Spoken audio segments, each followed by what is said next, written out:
அனைவருக்கும் டிவைன் ஹீலர்ஜி மற்றும் ரெய்கி தாந்திரிக் மாஸ்டரின் அன்பு வணக்கம்.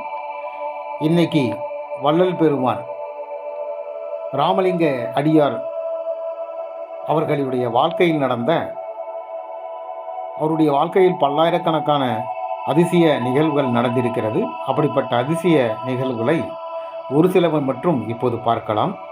அருட்பெருஞ்சோதி அருட்பெருஞ்சோதி தனிப்பெரும் கருணை அருட்பெருஞ்சோதி, அருட்பெருஞ்சோதி அருட்பெருஞ்சோதி தனிப்பெரும் கருணை அருட்பெருஞ்சோதி. வள்ளலார் அவர்கள் பிறப்பின் அடையாளம் சிறு வயதிலேயே முகம் தங்கம் போல ஒளிர்ந்து அனைவரையும் கவர்ந்தது. தெய்வீக ஆர்வமாக 5வது வயதில் தானாகவே பக்தி பாடல்களை இயற்றினார். அறிவியல் அசாதாரணமாக பள்ளியில் இல்லாமலேயே பெரியவர்கள் போல வேதங்களையும் தெய்வ கதைகளையும் பேசினார். பசிக்கு அருள் என்பதின் சிறு வயதில் பிச்சைக்காரருக்கு உணவு கொடுக்க தனக்கு எடுத்து வைத்திருந்த உணவை கொடுத்துவிட்டு தான் பட்டினியாக இருந்தார். சூரிய நமஸ்காரமாக காலை சூரியனை நோக்கி தன்னிச்சையாக வழிபாடு செய்தார். பாடல்களில் மயக்கம். தேவார பாடலை பாடும் பொழுது கண்களில் கண்ணீர் வழிந்தது. பசுக்களை ஆசீர்வதித்தல். வயலில் பசுக்கள் அருகே சென்றால் அவை அமைதியாக அவரை சுற்றி சுற்றி வந்தது. மழையை அழைத்தல். பஞ்சகாலத்தில் பிரார்த்தனை செய்து மழையை பெய்ய செய்தார். பசித்தோருக்கு விருந்து. எப்போதும் தன் வீட்டில் பசித்தோருக்கு பசியார செய்திடுவார். வெளிமொழிகள். வெளிமொழிகள் கற்றுக்கொள்ளாமலேயே பல மொழிகளை அவர் பேசினார். மலர் வாசனம். அவருடைய அருகில் சென்றால் தாமரை மற்றும் சந்தனம் போன்ற வாசனை வரும். மரணம் தவிர்த்தல். ஆபத்தான நோயாளிகளை பிரார்த்தனையினால் குணப்படுத்தினார். வெளிச்ச வடிவம். இரவில் அவரை சுற்றி மெதுவான ஒளிவட்டம் ஒன்று தோன்றியதை கண்ணால் பார்க்க முடிந்தது. பசிகளை தவிர்த்தல். உணவே இல்லாத போது பசியை அவர் எப்போதும் உணர்ந்ததில்லை. அன்னதான பழக்கம். ஒவ்வொரு நாளும் ஒரு சில நபருக்காவது உணவு கொடுத்து விட்டுத்தான் அவர் சாப்பிடுவார். தாவரங்களின் ஆசீர்வாதம். அவர் கையால் தீண்டிய தாவரங்கள் விரைவாக வளர்ந்தன, பூக்கள் பூத்தன, அருமையான சுவையான கனிகளை கொடுத்தன. நோயற்ற வாழ்வு. உடல் நோய்களுக்கு அவர் எப்பொழுதும் அடிமையானதே கிடையாது. பெரும் கருணை. கொல்லப்பட்ட ஆட்டினுடைய உடலை தழுவி அழுது கொண்டிருந்தார். மிருகங்களுக்கு பாசம். பசு, ஆடு, நாய், பூனை எல்லாம் அவரை அன்புடன் சுற்றி சுற்றி வந்தது. உடல் ஒளிர்தல். வழிபாட்டின் போது முகமும் கண்ணும் தங்க நிறம் போல பிரகாசித்தது. சிறிய உணவு இருந்தாலும் அது பலருக்கும் போதுமான அளவுக்கு இயேசுநாதர் செய்த மாதிரி அப்பம் பெருகுதல் என்ற கருணையை செய்தார். தெய்வ காட்சிகள். அருள் பெற்றவர்கள் அவர் சுவாமி காட்சி பெற்றதாக கூறினார்கள். பசிக்கான பாடல். அருள் பெரும் ஜோதி என்ற பாடல் அவருடைய பசிக்கான பாடலாக இருந்தது. சொல்லால் குணம். நோயாளிகளுக்கு அருள் சொல்வதனால் உடனே நலம் உண்டானது. ஆனந்த கருணை. பகைவரும் சாபமிடாது ஆசீர்வாதம் செய்தார். மறைந்து தோன்றுதல். ஒரே நேரத்தில் பல இடங்களில் காட்சியாக மறைந்து தோன்றியிருக்கிறார். விழிகள் ஒளி. அவர் பார்வை நோயாளிகளின் மனமும் உடலும் குணமாக்கியது. விளக்கு எரிய செய்தல். எண்ணெயே இல்லாமல் விளக்கை எரிய செய்திருக்கிறார். அருளின் சூடு. குளிர்காலத்திலும் அவரை சுற்றி வெப்பம் எப்போதும் இருந்து கொண்டே இருந்திருக்கிறது. பசி நீக்க காற்று. பசித்தோருக்கு அருகில் வந்தால் பசி குறைந்து விடுவதாக நிறைய நபர்கள் சொல்லியிருக்கிறார்கள். பறவை நட்பு. பறவைகள் அவருடைய தோளில் சர்வசாதாரணமாக வந்து அமர்ந்து விட்டு சென்றுவிடும். நீர் பெருகுதல். ஒரு குடம் நீர் பல பேருக்கு கொடுக்க கொடுக்க வற்றாமல் அப்படியே இருந்திருக்கிறது.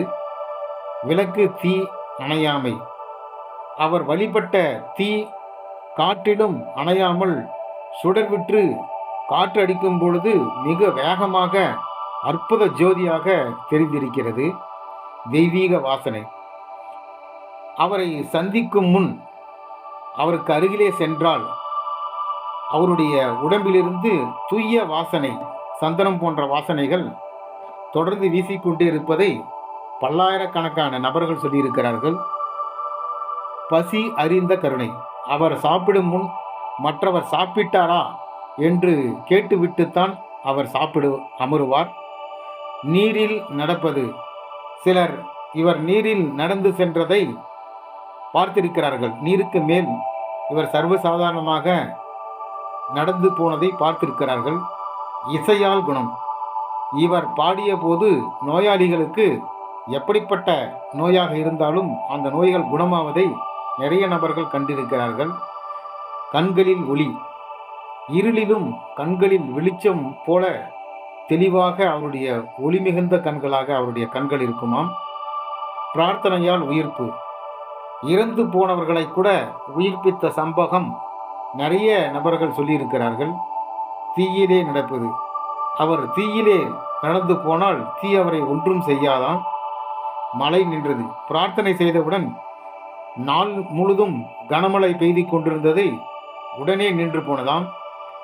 நாய் உயிர்ப்பித்தல், இறந்த நாயை உயிர்ப்பித்திருக்கிறார் என்று நிறைய பேர் சாட்சி சொல்லியிருக்கிறார்கள்.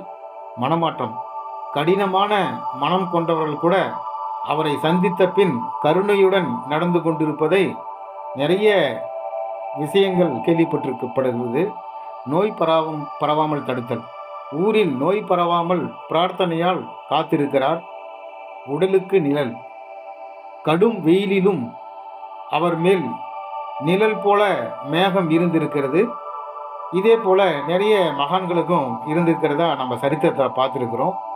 முகமது நபி சின்ன குழந்தையா, 1 வயது கை குழந்தையா இருக்கும் பொழுது அவருடைய வளர்ப்பு தாயினுடைய பெண் அவரை இடுப்பில் வைத்துக்கொண்டு ஆடு மேய்த்து கொண்டிருப்பாராம்.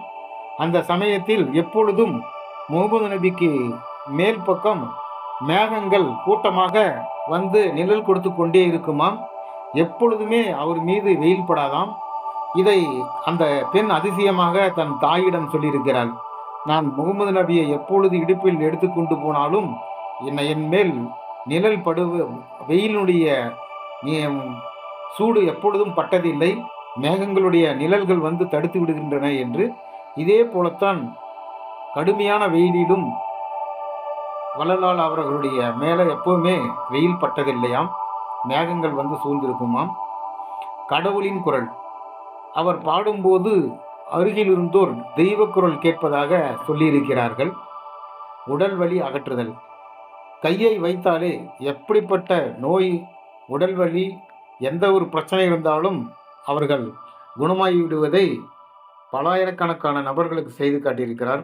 வானில் ஒளி, அவர் தியானிக்கும் போது வானத்தில் ஒளிவட்டம் தோன்றுமாம். இதை நிறைய நபர்கள் பார்த்திருக்கிறார்கள், கூட தியானம் செய்தவர்கள். உடல் மறைவு, கடைசியில் அவருடைய உடல் மெதுவாக வெளிச்சமாகி மறைந்திருக்கிறது. அருட்பெரும் ஜோதி ஆன நிலை, கருணையால் இறுதியில் ஒளியாக கலந்து விட்டார். அருட்பெரும் ஜோதி அருட்பெருஞ்சோதி தனிப்பெருங்கருணை அருட்பெருஞ்சோதி. வள்ளலார் அவர்களுடைய வாழ்க்கையில் நடந்த முக்கியமான நிகழ்வுகளை இப்போது நாம் பார்த்தோம். இது பிடித்திருந்தால் சப்ஸ்கிரைப் மற்றும் ஷேர் செய்யவும். நன்றி, வணக்கம்.